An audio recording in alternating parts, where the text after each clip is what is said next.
I'm sorry, Kirsten Liberty. I'm sorry. I checked your name and I thought I'd already called you.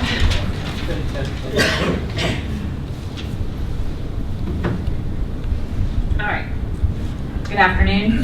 Good afternoon. Mr. Chairman, last week I talked about the airport and why the airport authority was created for the people of Paulding County. Others before you did not want an airport in Paulding and voted against it twice. Something you did not feel necessary to put on the ballot, nor did your immediate predecessor, who by the way was voted out of office partly for that very reason. You didn't inherit this airport, you bought it. In 2008, you even campaigned against it.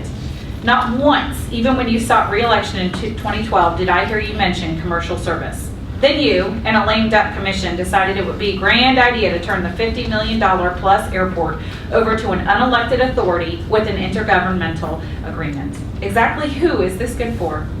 This was your agenda and that of an unelected authority to shield an airport director that has not brought one additional job to Paulding County in 10 years. The same airport director that didn't even build the taxiway to specifications, and in his role with the IBA didn't know there was a rock in the industrial park where the sheriff's facility is being built. Yeah, that guy who doesn't even live in Paulding County. Point of order. Yes. I don't think it's appropriate to slander an airport director with inaccuracies. Okay. Okay. We don't get personal, please. The IGA is your legacy. Are you proud of it? Does it make you feel good that the people have no say about the airport through the post commissioners they elected? We're just having a tough time understanding why you have done more to divide this community than any previous commission chair. No other chair has sought revenge on those that didn't agree with them. The community rallied around you because you promised us you would listen to the people of Paulding County. Many of the people on your enemies list even voted for you in 2008 and still others in 2012 without knowing you were seeking to turn this airport into a commercial hub. Point of order. It's the same thing. You slandered an individual. Actually, I'm just bringing up facts about Commissioner Austin. Mr. Carmichael, I apologize. I will tone my comments down. Thank you. The airport has always been a polarizing topic in Paulding all the way back to 1970 with that 10,000-acre purchase. But of course, you know that. Now, as we rise up and speak out, you chastise us, try to intimidate us, and give us an IGA that not only puts the county at risk, but further minimizes the role of the BOC and their role in our most valuable asset, the General Aviation Airport. I'm not opposed to the airport. I'm opposed to commercialization of the airport. For 50 years, my father flew planes. Yeah, he was a pilot. I grew up around airports and am very familiar with them. I know the economic benefit a general aviation airport can bring when run by qualified people. Now we have before us yet another debacle about the air show. Did the sponsor of the show or the airport director not realize safety and security would be a concern? Did someone tell them the county would absorb the cost without a vote by the BOC? This should not even be a question but for your IGA.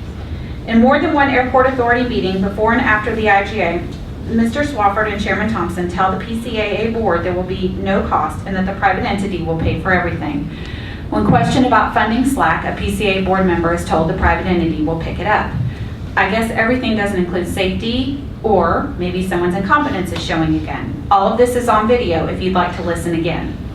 I'm not sure why, but we have people telling our local Legion members of Post 111 that we have 3 commissioners opposed to what they stand for, what they do for our country. This has nothing to do with Post Commissioners' anti-commercial stance, but has everything to do with your agenda to further divide our county. My husband proudly served in the U.S. Navy, and I assure you the 3 commissioners you are trying to humiliate are supportive and appreciative of his service and all that serve. In fact, Commissioner Crow also served our country while you, Mr. Chairman, went off to college. You're making a mockery of their service. 6 weeks before the event, you expect commissioners that knew nothing about a commitment to provide safety and security to approve this with no questions asked. Really, Mr. Austin, this is not your previous yes man BOC. You have fine men that want to represent their constituents, even with their hands tied behind their backs by a lame duck BOC. As the leader of this county, you have a responsibility to work with all the commissioners. You have a responsibility to do whatever you can to bring the community together, not use minions with false information to further divide us. You are elected at large, meaning you represent all the people, not just your friends, and certainly not slick-talking New York-based businesses that have no concern for the citizens of Paulding. If you find you can't represent all the people of Paulding, then I would suggest you step down and let the people elect someone that can. This isn't about winning or losing. This isn't about you. It's about doing the right thing, rescinding the IGA. Thank you.